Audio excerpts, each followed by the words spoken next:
Next question asks by Nawaz Sharif from Calcutta. Which is the most difficult question posed to you so far in your life? This is the question. This question, which is the most difficult question posed to you so far in life, is the most difficult question in my life. Yes, there have been difficult questions. I can narrate many. As far as the most difficult question is concerned, because it's not a very common question, I will never tell it to the masses, to the public. Because such questions are so difficult, so attacking, and if it's not common, why should I make it public? Alhamdulillah, I have the answer, and Allah helped me. It's through Allah's help I got the answer. This I only discuss with the scholars and the fuqahas.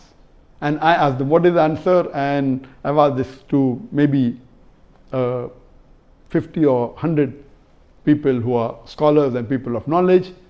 And unfortunately, the most difficult questions have not been answered because of the intricity, not because of the knowledge based, it is the intricity of the question. So those questions which are attacking Islam, and they are not common, and it's difficult to understand the answer, as a policy, even if you ask, I'll never tell you. That's only to be discussed with people of knowledge and the scholars. Yes, there have been many questions which are tricky. Many questions which may require logical answer, has nothing to do with Islamic knowledge. And there are many. I'll just give one example to you. I don't say it's the most difficult, but it was a tricky question. And I remember, I think it was in the year 2014 or somewhere close to that in Dubai. After my lecture in Dubai, there were about 15,000-20,000 people in the audience. There's a lady who's a non-Muslim who asked me a question. And she said, Dr. Zakir, you often give the example of why a Muslim lady should do hijab, and you ask the question that if two twin sisters who are equally beautiful, one of them is wearing the Islamic hijab, complete body covered, except the face and the hands up to the wrist, and the other twin sister, she is wearing the Western clothes with mini skirts and a low neck, and if both of them are walking down the streets of Dubai, and if there is a hooligan, if there is a ruffian who's waiting to tease a girl, which girl will he tease? And you ask this question. And yes, I have given this example and I've asked this question since the early 90s when I gave the talk of women's rights in Islam the first time in 1993. Since this time I'm asking a question. And I've asked this question in public forum that which girl will you tease? And always the answer has been, but natural, the girl wearing the Western clothes in mini skirt or low neck because she's attracting. And for 20 years, the answer has been same. Now this lady comes up and she repeats the question, but she says that according to me, the girl wearing the Islamic hijab would be teased. I said, why?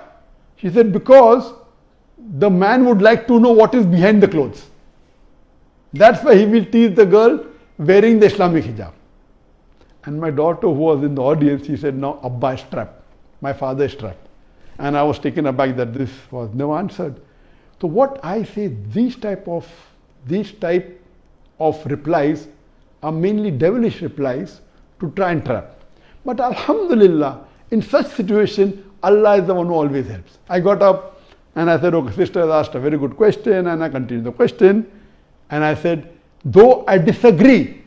So this was the question asked, now hear my answer. I said, I disagree with your answer. It's an illogical answer. But if you agree that your answer is correct, then why are you wearing clothes? If you don't want people to be clothes, you should take off your clothes. And believe me, that woman was so embarrassed, and that was a very good slap to her reply, to her question, which was a devilish question. She went back and she sat quietly. So these types of questions by non-Muslims who come to attack you, it has got nothing to do with Islam. My answer was logical. But what I told, okay, I disagree with your answer, but if you agree with your answer, why are you wearing clothes? And she was wearing clothes. I said, why are you wearing clothes? And so these type of questions, the answer should be with hikmah. Udu ila sabili rabbika bil hikmah wal mu'azit al hasna wajad millati ahsan. Invite all to the way of thy Lord with wisdom and beautiful preaching, and argue with them in the ways that are best and most gracious. So such type of questions are many. Inshallah, if you see my videos and see my question answer session, you will find many of such questions.